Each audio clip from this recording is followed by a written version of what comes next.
Segunda parte, 50 anos depois, capítulo 6, no Horto de Célia, parte A. Nos arredores de Alexandria, a filha de Ovídio havia granjeado a melhor e merecida fama de amor e bondade. Transferida para aquela região de gente pobre e humilde, convertera todas as recordações mais queridas, bem como as suas dores mais íntimas, em hinos de caridade pura que se envolavam ao céu entre as bênçãos de todos os sofredores infelizes. O sofrimento e a saudade, como lhe modelaram as feições angélicas, porque no semblante calmo esbatia-se um traço indefinível de visão celestial. A vida de ascetismo, de abnegação e renúncia deram-lhe uma nova facies que deixava transparecer nos olhos serenos e brilhantes a pureza indefinível dos que se encontram prestes a atingir as claridades radiosas de outra vida. Havia muito começara a intisicar e, contudo, não abandonara a faina apostolar junto dos sofredores. De tarde, lia o Evangelho ao ar livre para quantos lhe buscavam o amparo espiritual, explicando os ensinos de Jesus e de seus divinos seguidores, fazendo crer, nesses momentos, que uma força divina dela se apossava. A voz, habitualmente débil, ganhava tonalidades diferentes, como se as cordas vocais vibrassem ao sopro de uma divina inspiração. Conservava-se no mesmo tugúrio, ao pé do horto, cujos trabalhos rudes nunca deixaram de lhe merecer atenção e carinho. Todos os irmãos do mosteiro, exceto Epifânio, buscavam-lhe agora a convivência, acatando-lhe as elucidações evangélicas e cooperando nos seus esforços. A jovem romana, transformada em irmão carinhoso dos infelizes, guardava as mesmas disposições íntimas de sempre, cheias de fé e esperança no Senhor, de bondade e sabedoria. O pequeno enjeitado de Brunehilda, depois de lhe suavizar a soledade por alguns anos com seus carinhos e sorrisos, havia falecido, deixando-a amargurada e abatida, mais que nunca.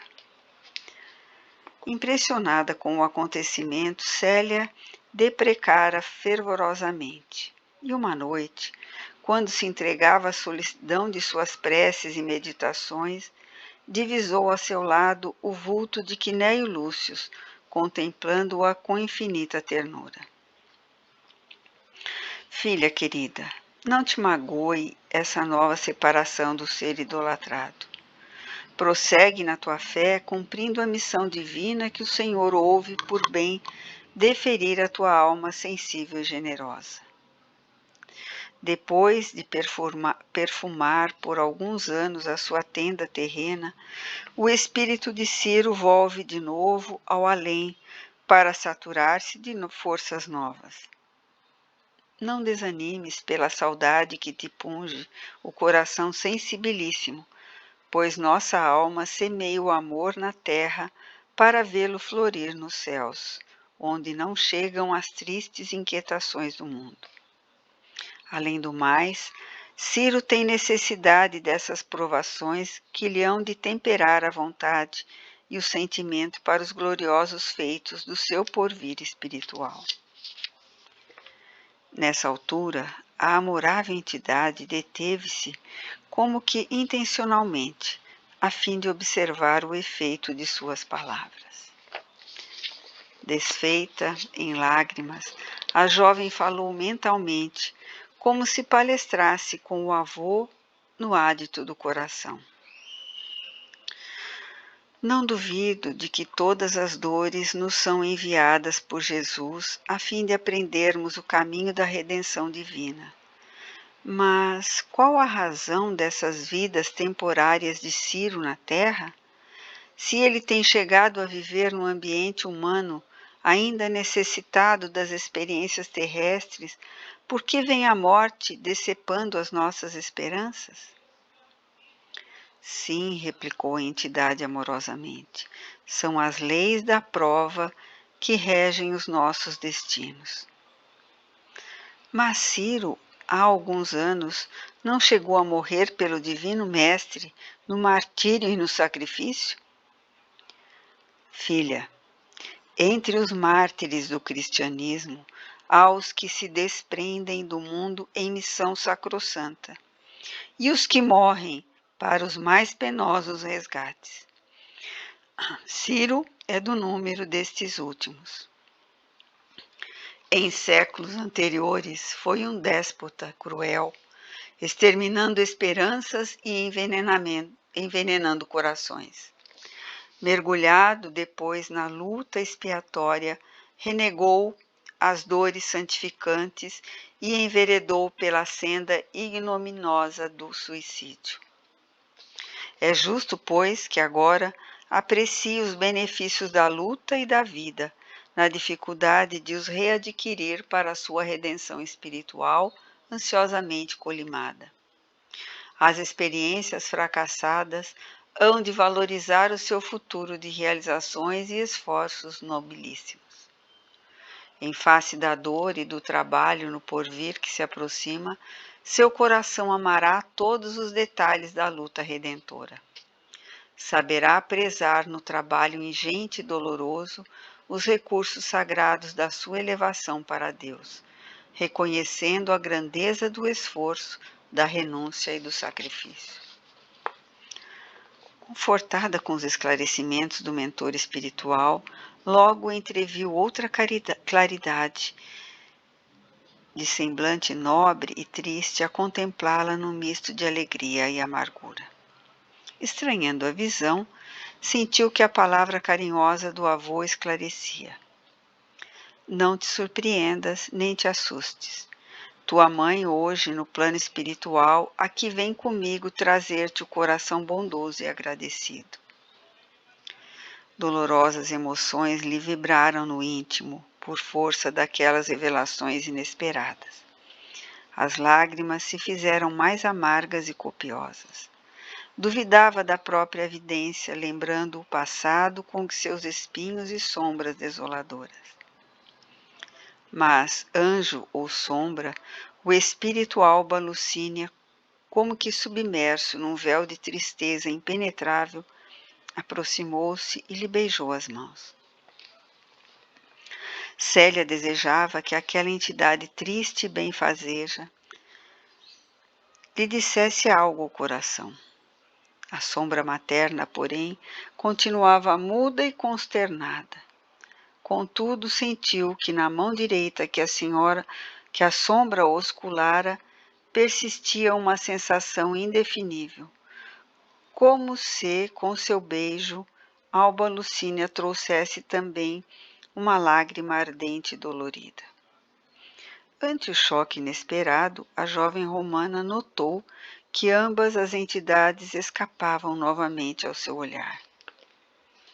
Nessa noite, meditou sobre o passado, mais que em outros dias, entregando a Jesus as suas preocupações e as suas mágoas, rogando ao Senhor que lhe fortificasse o espírito, a fim de compreender e cumprir integralmente os santos desígnios da sua vontade divina.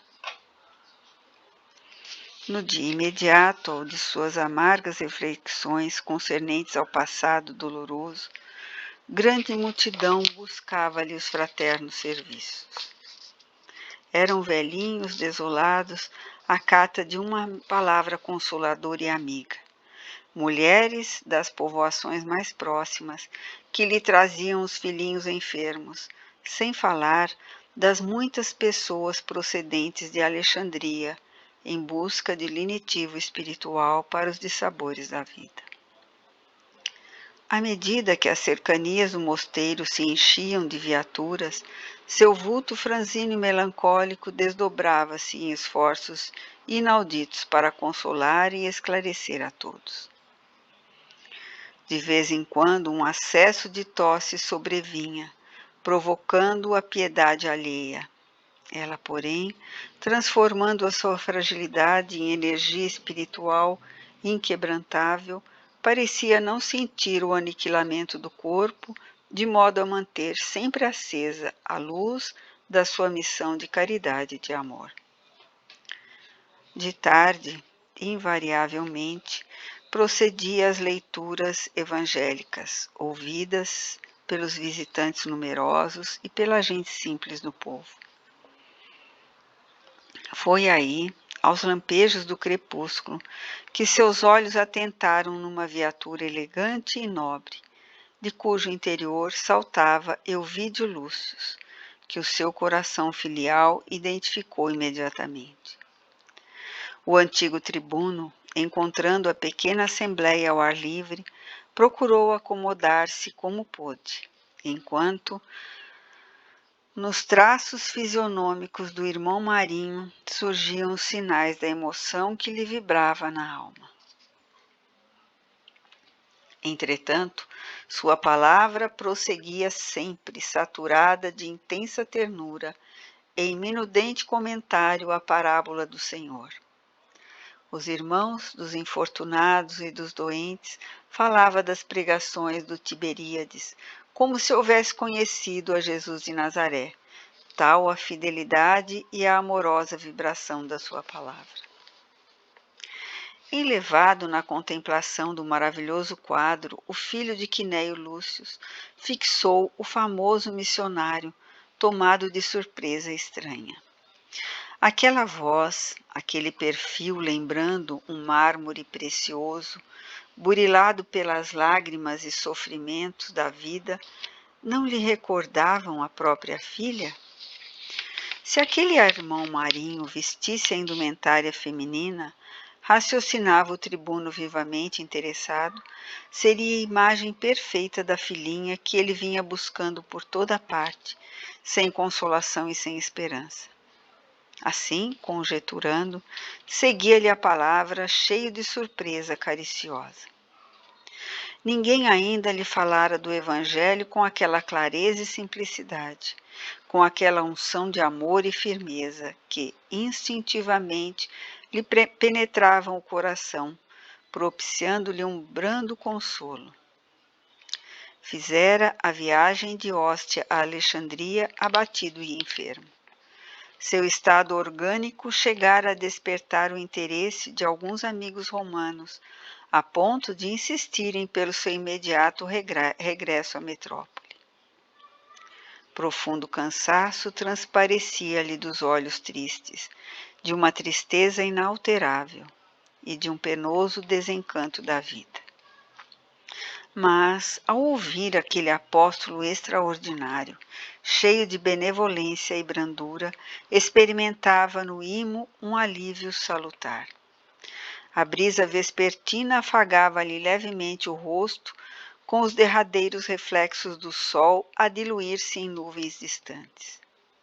A seu lado, concentrada a multidão dos pobres, dos enfermos, dos desventurados da sorte, em preces fervorosas, como se esperassem todas as felicidades do céu para os seus dias tristes.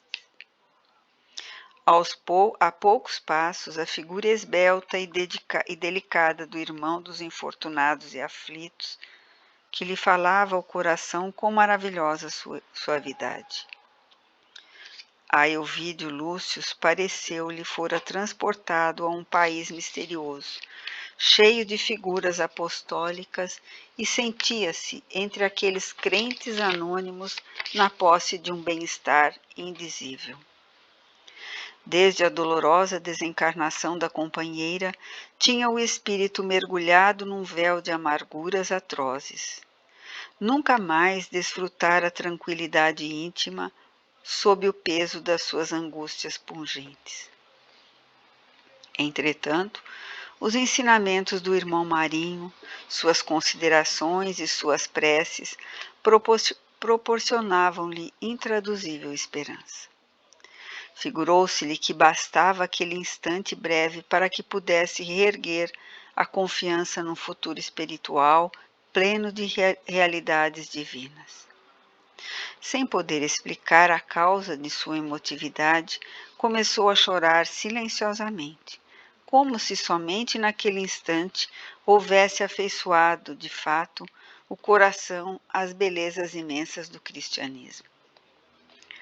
Terminadas as interpretações e as preces do dia, enquanto a multidão se retirava comovida, Célia deixara-se ficar no mesmo ponto, sem saber que norma adotar naquelas circunstâncias. No íntimo, contudo, agradecia a Deus a graça sublime de surpreender o espírito paterno tocado de suas luzes divinas, suplicando ao Senhor permitisse ao seu coração filial receber a necessária inspiração dos seus augustos mensageiros. Na quase imobilidade de suas conjecturas, naquele momento grave do seu destino, foi despertada pela voz de Ovídio Lúcius, que se aproximara exclamando: Irmão Marinho, sou um pecador desencantado do mundo que vem até aqui atraído por vossas virtudes sacrossantas. Venho de longe e bastou um momento de contato com a vossa palavra e ensinamentos para que me reconfortasse um pouco, experimentando mais fé e mais esperança. Desejava falar-vos. A noite, contudo, não tarda e temo aborrecer-vos. A humildade dolorida daquelas palavras dera à jovem cristã uma ideia perfeita de todos os tormentos que haviam aniquilado o coração paterno. Ovídio Lúcius já não apresentava aquele porte ereto e firme que o caracterizava como legítimo cidadão do império e da sua época. Os lábios tranquilos de outrora ajustavam-se num ricto de tristeza e angústia indefiníveis. Os cabelos estavam completamente brancos, como se um inverno implacável e rijo lhe houvesse despejado na cabeça um punhado de neve indestrutível.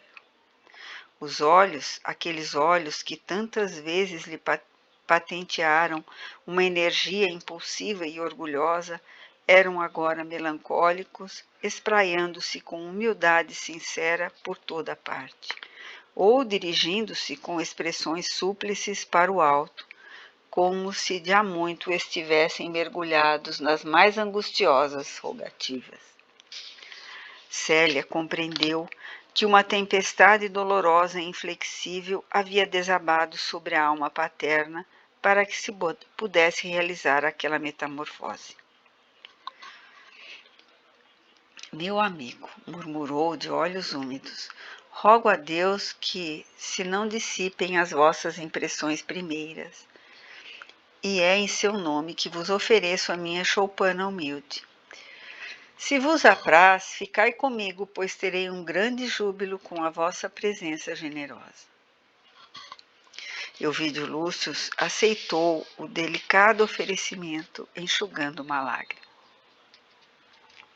E foi com enorme surpresa que reparou no casebre onde vivia, conformado o irmão dos infelizes. Em poucos instantes, o irmão Marinho arranjou-lhe um leito humilde e limpo, obrigando-o a repousar. Guardando na alma uma alegria santa, a jovem se movia de um lado para o outro, e não tardou levar-se o tribuno, surpreso, um caldo substancioso e um copo de leite puro, que lhe confortaram o organismo. Depois foram os remédios caseiros, manipulados por ela mesma com satisfação intraduzível. A noite caíra de todo com seu cortejo de sombras, quando o irmão Marinho se assentou à frente do hóspede, encantado e comovido com tantas provas de carinhoso desvelo. Falaram então de Jesus, do Evangelho, casando harmônicas as opiniões e os conceitos acerca do Cordeiro de Deus e da exemplificação de sua vida.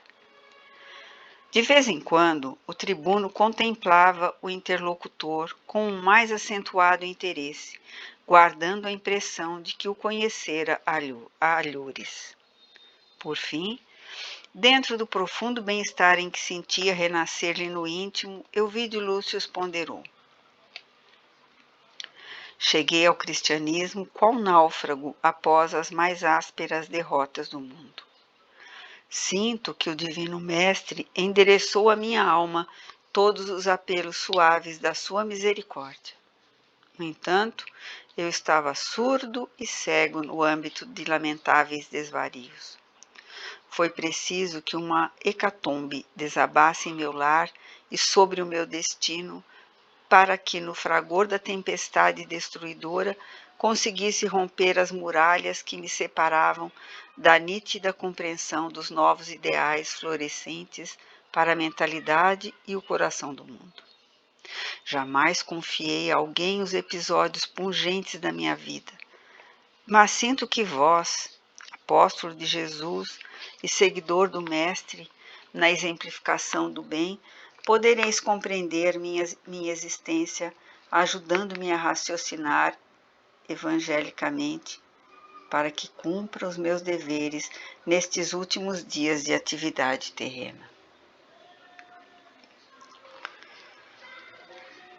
Nunca, em parte alguma, deixei de experimentar uma tal ou qual dúvida que me desconsola. Aqui, porém, sem saber por quê, experimento uma tranquilidade desconhecida. Julgo dever confiar em vós como em mim mesmo. Há muito sinto necessidade de um conforto direto, e somente a vós confio as minhas chagas, na expectativa de um auxílio carinhoso e fraterno.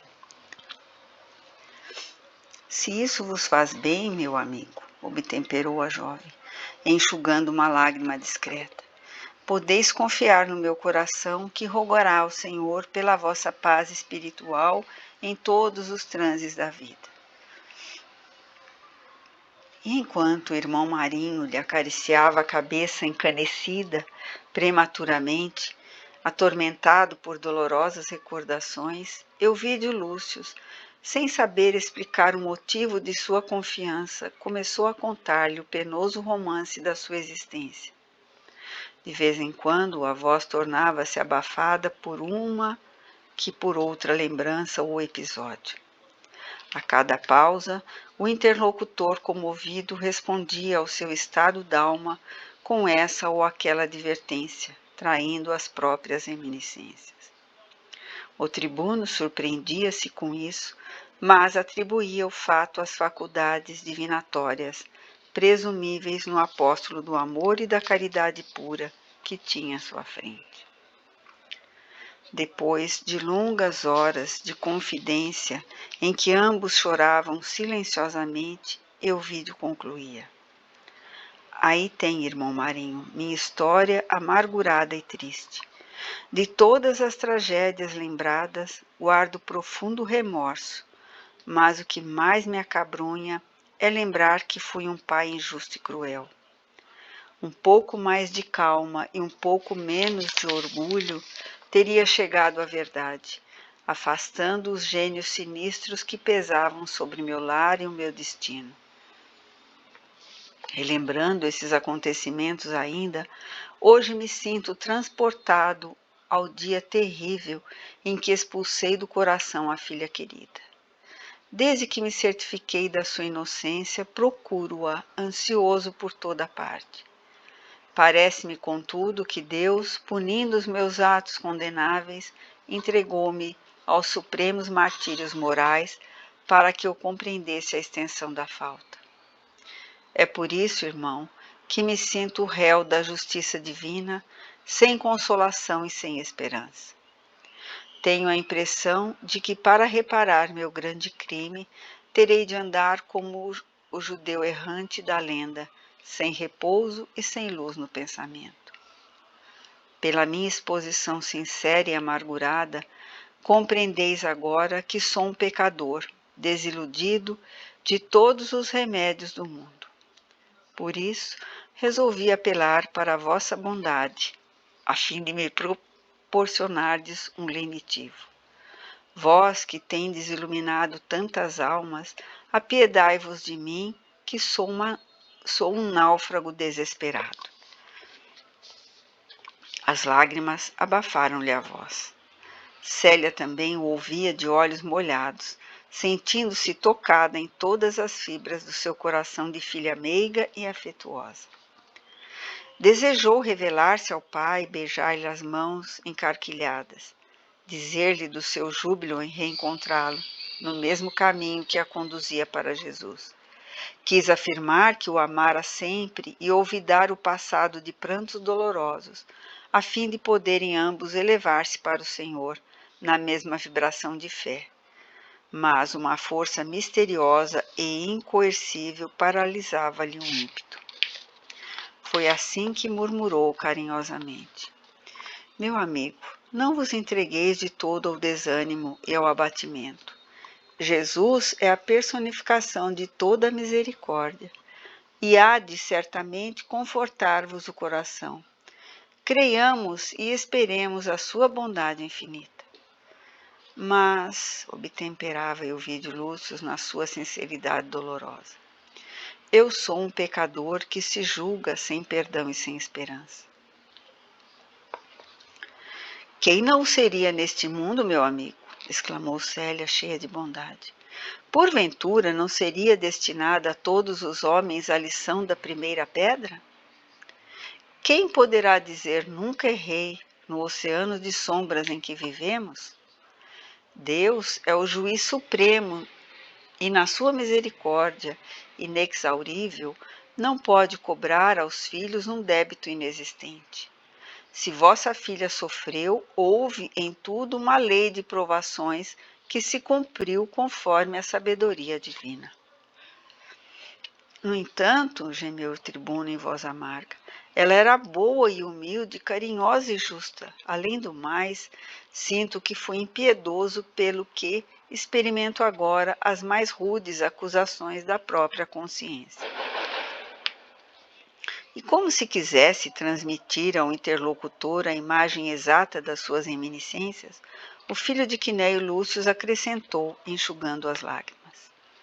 Se a visseis, irmão, no dia fatídico e doloroso, concordaríeis certo que minha desventurada Célia era qual ovelha imaculada a caminhar para o sacrifício. Não poderei esquecer o seu olhar pungente ao afastar-se do aprisco doméstico, ao segregar-se do santuário da família, honrado sempre pela sua alma de menina com os atos mais nobres de trabalho e renúncia.